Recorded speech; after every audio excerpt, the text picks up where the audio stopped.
புதுவை கல்வித்துறை வளாகத்தில் 2வது நாளாக போராட்டத்தில் ஈடுபட்டுள்ள ஆசிரியர்களை லட்சிய ஜனநாயக கட்சி தலைவர் ஜோஸ் சார்லஸ் மார்டின் நேரில் சந்தித்து பிரச்சினைகள் குறித்து கேட்டறிந்தார்.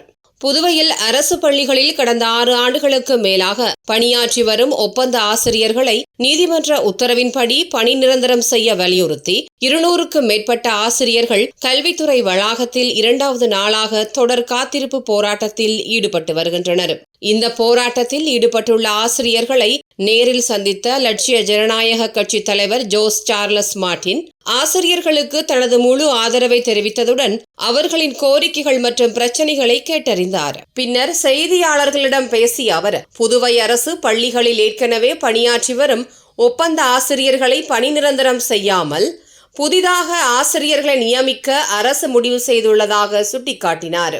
கல்வி என்பது அடிப்படை உரிமை என குறிப்பிட்ட அவர், அந்த உரிமையை காக்க வேண்டிய ஆசிரியர்களே இன்று சாலையில் இறங்கி போராடும் நிலைக்கு தள்ளப்பட்டுள்ளதாக தெரிவித்தார். மேலும் ஆசிரியர்களை நிரந்தரம் செய்ய நடவடிக்கை எடுக்காமல் புதிதாக 200 மதுபான கடைகளை திறக்க அரசு முனைப்பு காட்டுவது வருத்தமளிப்பதாகவும் கூறினார்.